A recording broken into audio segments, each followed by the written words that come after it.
L'engendrement naturel c'est fait par espèce. L'oiseau pond ses œufs dans l'espace. Les chèmes et bah c'est naturel. Mais pour l'homme, c'est pas par la bouche. Sa femme est conçoit et accouche. Ce n'est pas fini, ce n'est pas fini. Dieu aussi a un fils, Dieu aussi a un fils. Et que cela m'étonnerait, je veux savoir. Mais comment Dieu peut-il avoir un fils? Mais comment Dieu peut-il avoir un fils? Chers amis internautes, bonjour. Notre chaîne se nomme Ère de la vraie connaissance. Ça veut dire quoi? Ça veut dire qu'il y a des connaissances qui sont véhiculées dans toutes les religions du monde. Et il y a des connaissances qui sont véhiculées même par des structures philosophiques, par des structures mythologiques. Mais nous avons la prétention, justifiée d'ailleurs, de vous présenter un enseignement de l'ère de la vraie connaissance. La vraie connaissance doit avoir une source, doit avoir une source. Et la source de la connaissance possédée par Kadima Lumwakwiti et aujourd'hui dispensée par ses disciples est extrinsèque par rapport à lui-même et par rapport à nous, ses disciples. Extrinsèque, ça veut dire qu'elle vient d'ailleurs, qu'elle ne vient pas d'au-dedans de nous ou d'au-dedans de lui. C'est une vérité, c'est une révélation, c'est une connaissance qui vient d'ailleurs. Alors faudrait-il que nous puissions identifier cette source, la source qui n'est pas en nous, mais qui est en dehors de nous. C'est cette source qui, lors de la présentation de la chaîne, nous vous avons dit que c'est un phénomène divin qui s'appelle révélation. La révélation vient de Dieu. C'est une manifestation directe de la volonté, des idées et de la pensée de Dieu. Alors, cette révélation, puisqu'elle vient d'ailleurs, elle a besoin d'être prémunue de tout apport extérieur. Les textes sacrés, qui sont aujourd'hui fondateurs des grandes religions du monde, ont été confectionnés comme une littérature sacrée, certes, mais par des hommes à diverses époques et diverses cultures dans divers genres littéraires. Je prendrai l'exemple du texte que je connais le mieux. C'est le texte biblique. Ce texte nous présente un Dieu unique.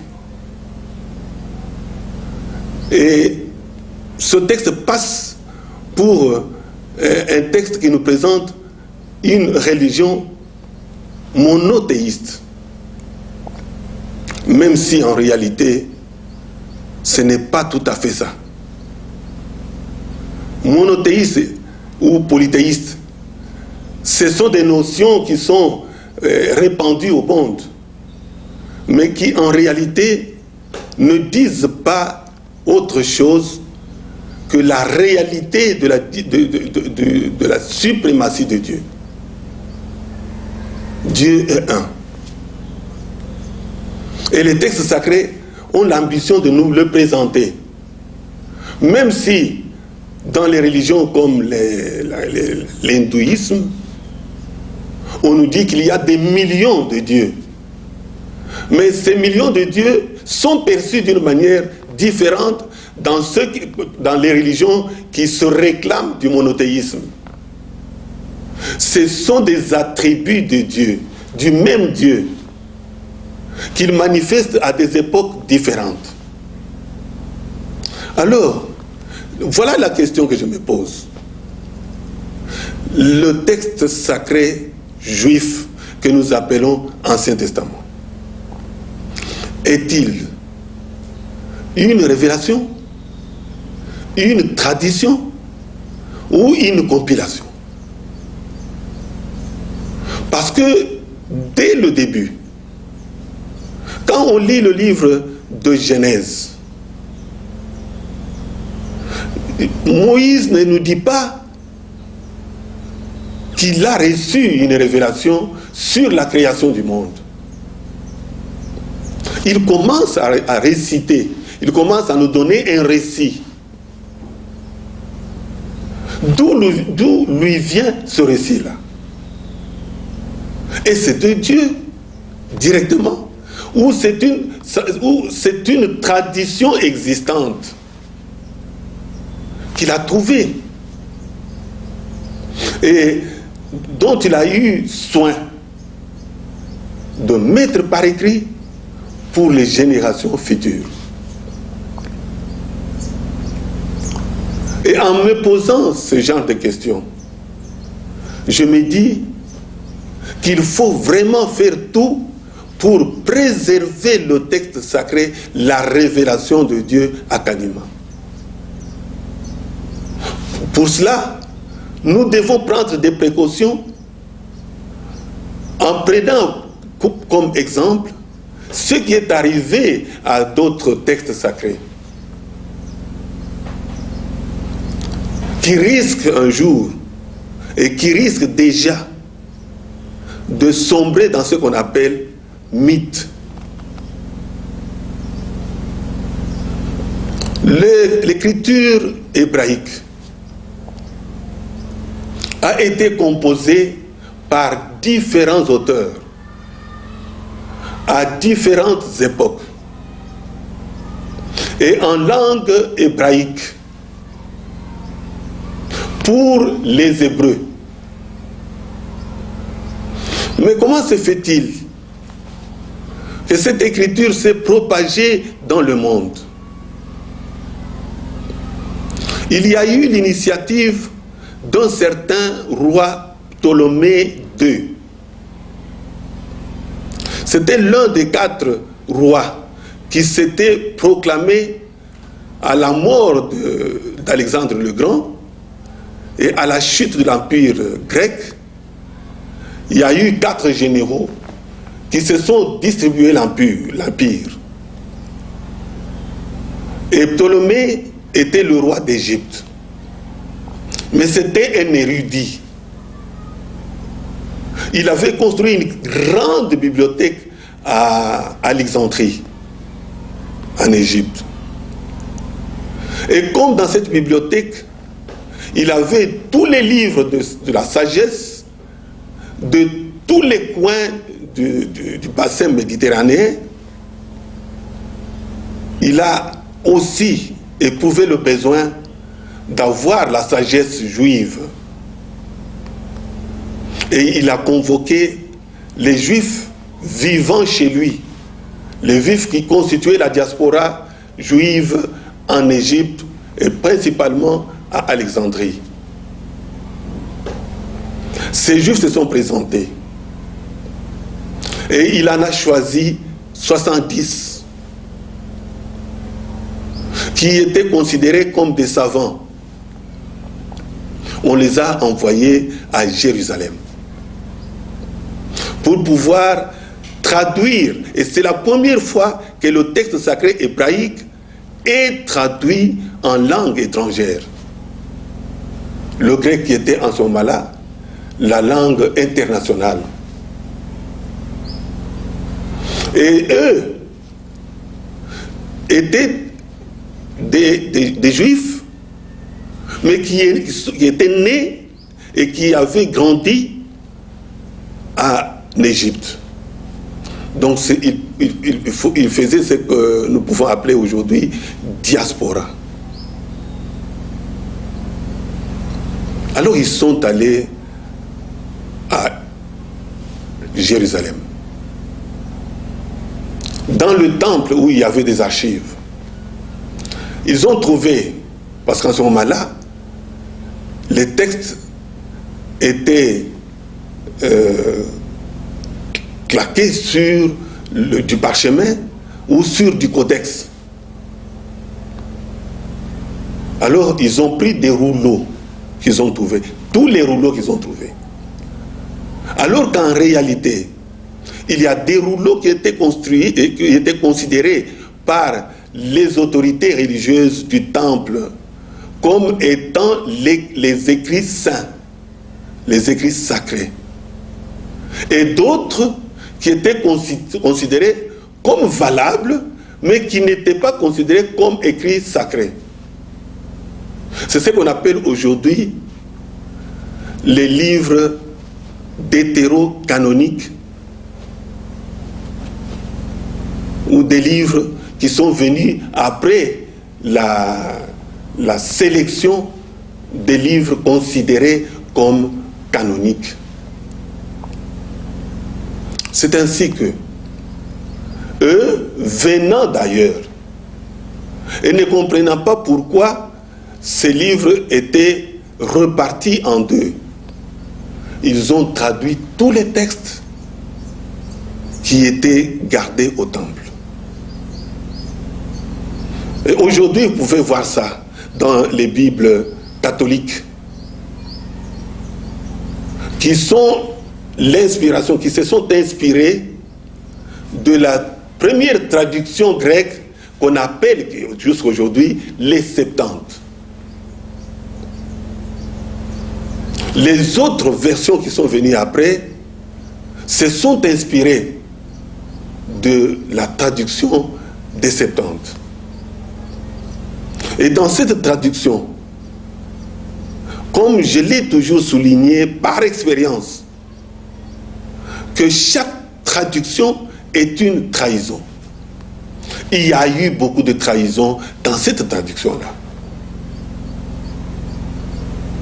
Il y a même des livres qui aujourd'hui, les savants de la Bible, en les regardant de près, ils trouvent que dans un même livre, il transparaît d'une manière évidente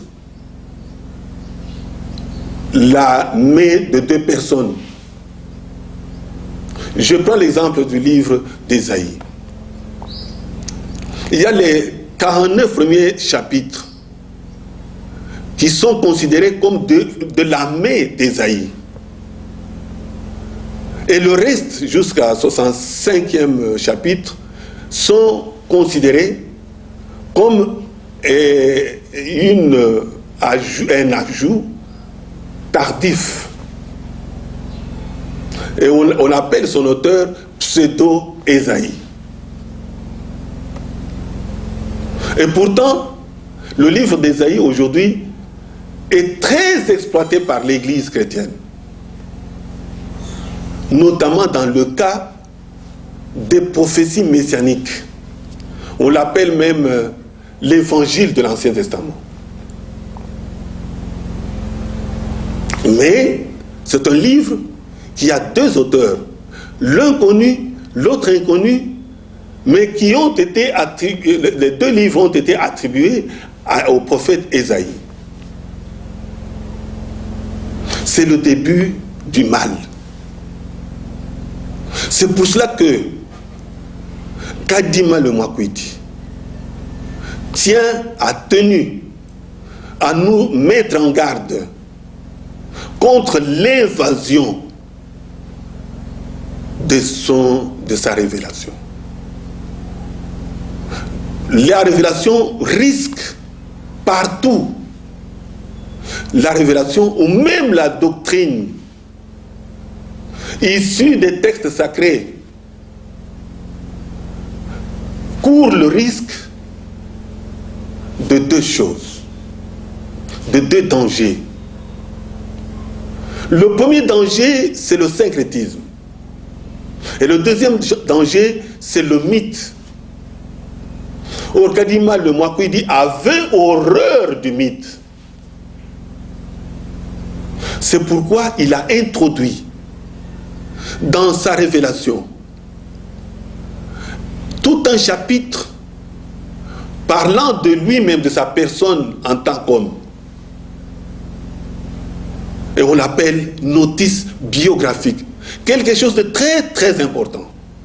Parce qu'il savait que le risque était grand de nous retrouver un jour avec quelque chose de syncrétiste. C'est-à-dire du mélange des idées reçues ailleurs, puisées dans la tradition ou dans la philosophie, pour construire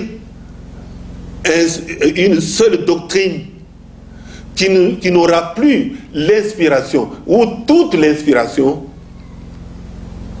de la révélation. Alors je vous ai montré dès le début que l'Ancien Testament a connu des littératures, des genres littéraires différents.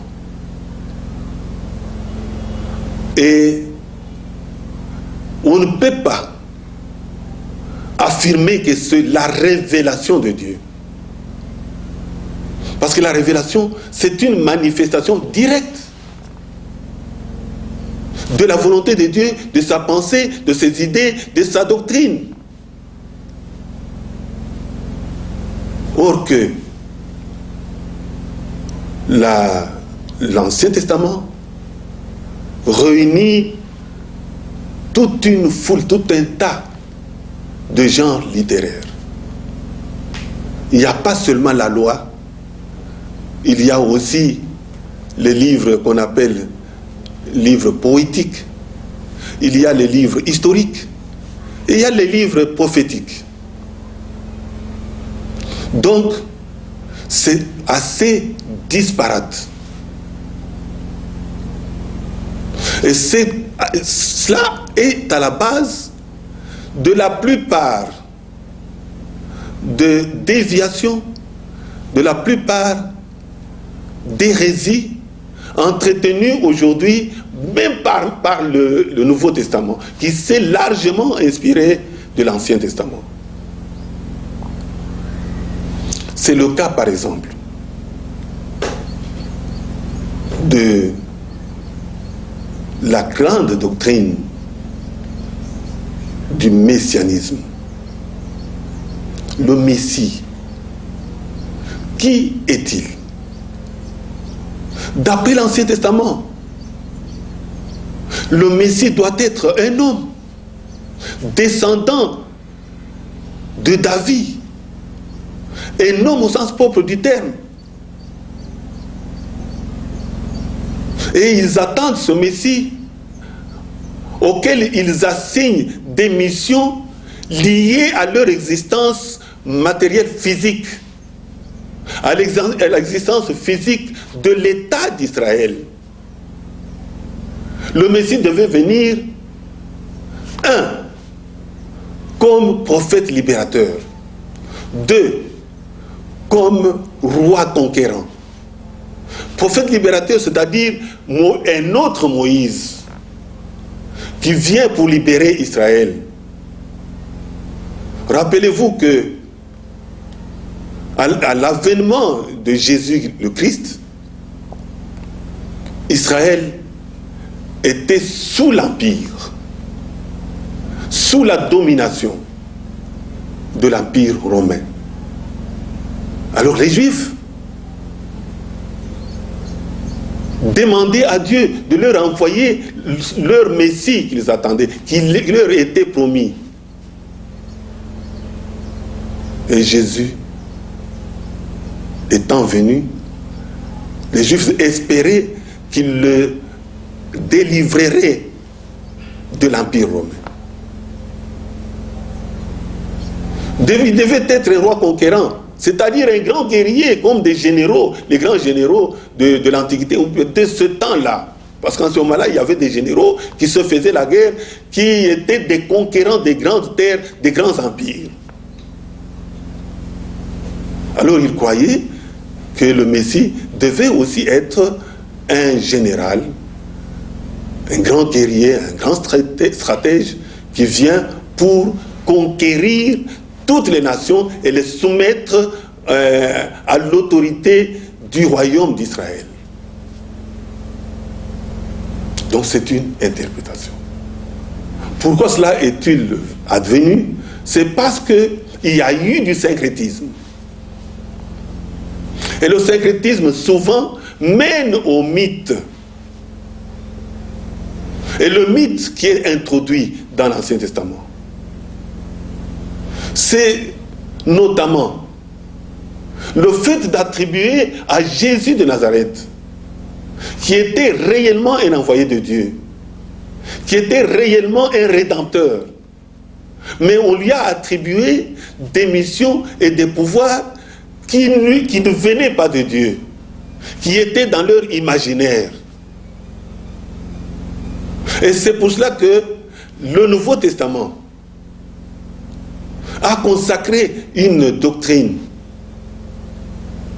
de la virginité de Marie. Alors, nous devons, d'après la volonté du prophète, la volonté de notre patriarche, la volonté du Fils de Dieu, préserver avec toute attention le texte sacré qui est la source de notre connaissance.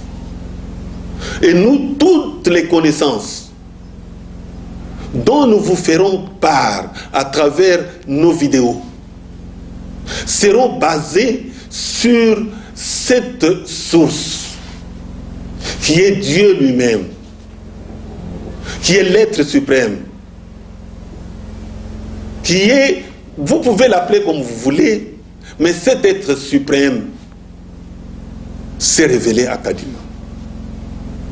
Et l'Église est bâtie sur ses propres paroles. Il ne nous est pas interdit d'exploiter cette révélation pour construire notre doctrine. Mais nous devons être conséquents avec nous-mêmes. Que notre foi ne soit pas déviée vers la gauche ou vers la droite. Que nous ne puissions pas mélanger notre foi avec des apports extérieurs, des apports de nos traditions respectives, des apports de d'autres religions qui nous environnent. Et parce que les religions sont très sensibles. Il y a des gens qui ramassent des idées, des croyances d'autres religions et les amènent pour enrichir leur religion. Notre religion est basée sur la révélation. La source de notre révélation, de notre connaissance, c'est la révélation. Voilà pourquoi nous devons garder d'abord, nous devons tenir compte, s'il nous arrivait de faire la traduction, comme je le fais maintenant, je prêche, je parle en français, mais je dois faire attention pour que je ne donne pas un sens qui va falsifier le sens originel qui vient du Mwakwidi. Parce que le Mwakwidi lui-même, vous allez nous entendre, chaque fois nos vidéos vous parleront de Mwakwidi. Mwakui, c'est un terme qui vient de la langue Chiluba, la langue dans laquelle Dieu a parlé à son fils Kadima. Nous tiendrons à garder certaines notions, certains concepts de son enseignement en cette langue-là. D'ailleurs, même la Bible garde certains mots en hébreu ou en grec, selon qu'il s'agit de l'Ancien ou du Nouveau Testament. Alors, parce que les traducteurs courent le risque d'être influencés par d'autres, par des connaissances empiriques ou des connaissances acquises, nous devons faire attention.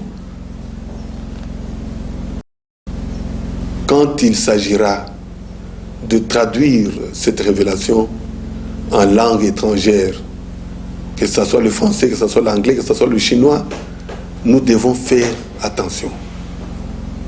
Parce que Kadima Mwakui dit, nous a conseillé d'éviter tout syncrétisme, mais aussi tout mythe. Parce que certaines doctrines qui sont aujourd'hui véhiculées par les enseignants du Nouveau Testament, qui s'inspirent de l'Ancien Testament, ont été influencés par la traduction des Septante.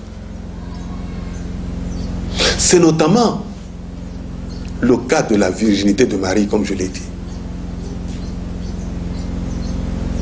Parce que Ésaïe lui-même, au chapitre 7, versets 13, 14, 15, 16, parle d'une jeune femme et non d'une vierge. Et d'ailleurs, même les Bibles catholiques, comme Jérusalem, comme Abbé Crampon, comme Synodal, et comme Tob,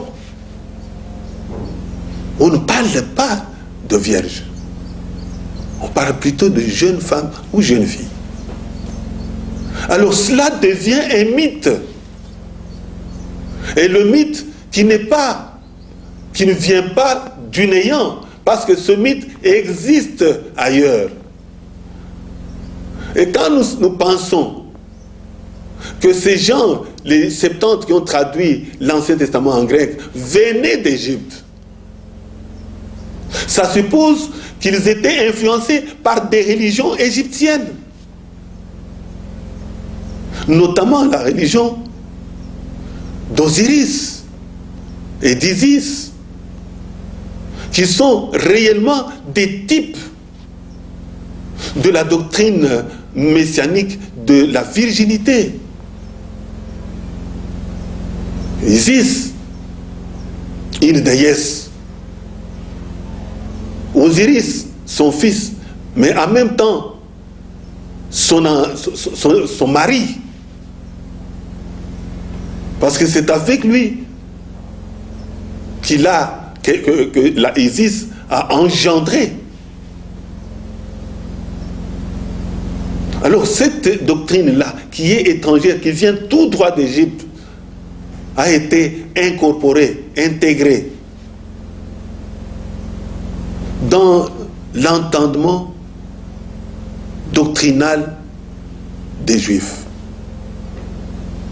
Évidemment pas de tous les Juifs, parce que les Juifs qui jusqu'aujourd'hui croient à l'Ancien Testament seulement, ils disent que leur Messie qu'ils attendent encore sera le fils de David, le fils biologique de David. Même si l'Ancien Testament nous donne la généalogie de Jésus, généalogie historique, généalogie biologique, tout en affirmant qu'il n'est pas le fils de son père. Et qu'on tend maintenant à faire de Marie une déesse. Tout cela vient de la mauvaise manipulation des textes sacrés. Notre texte sacré, la révélation de Dieu à Kadima, que vous aurez l'occasion de lire, reste intact, reste inchangé. Nous ne pouvons pas y changer ne fût-ce qu'un seul iota. Parce que pour nous, c'est la parole de Dieu. Et cette parole de Dieu, vous le verrez, bien exploitée, il va changer le monde. Il va donner au monde de nouvelles énergies, de nouvelles essences qui vont faire surgir un monde nouveau. Kadima Mouakwidi est venu pour parfaire le monde. Comme on vous l'a dit dans notre introduction,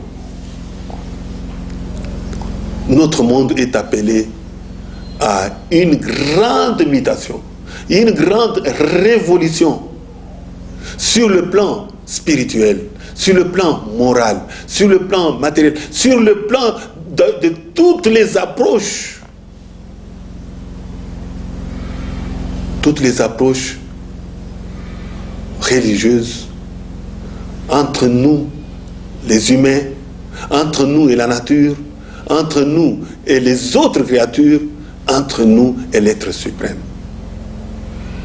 C'est cela la raison pour laquelle nous vénérons presque notre source de foi. La source de notre foi qui est la révélation de Dieu à Kadima. Cette révélation, nous devons la préserver, nous devons la garder, nous devons la mettre, le prémunir contre tous les assauts du syncrétisme et du mythe. Je vous remercie. L'engendrement naturel s'est fait par espèce. L'oiseau pond ses œufs dans l'espace. Les chèmes et c'est naturel. Et pour l'homme, c'est pas par la bouche. Sa femme est conçoit et accouche. Ce n'est pas fini, ce n'est pas fini. Dieu aussi a un fils, Dieu aussi a un fils. Et que cela m'étonnerait, je veux savoir. Mais comment Dieu peut-il avoir un fils